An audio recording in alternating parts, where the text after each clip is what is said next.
I don't usually put this on YouTube. I'm an amateur wildlife photographer, so I hate doing those slideshow picture things, for YouTube. But on my Facebook channel, I do a lot of things like this.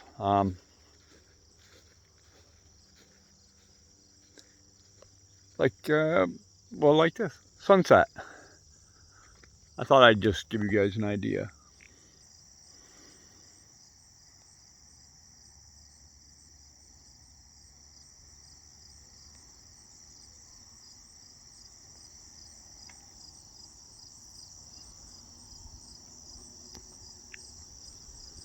I take still shots about every 60 to 90 seconds and put them on.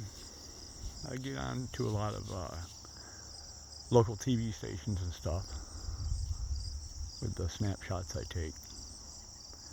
But that's a sunset for us here in northern New York. It's probably kind of boring, but I thought I'd give you guys an idea what I did.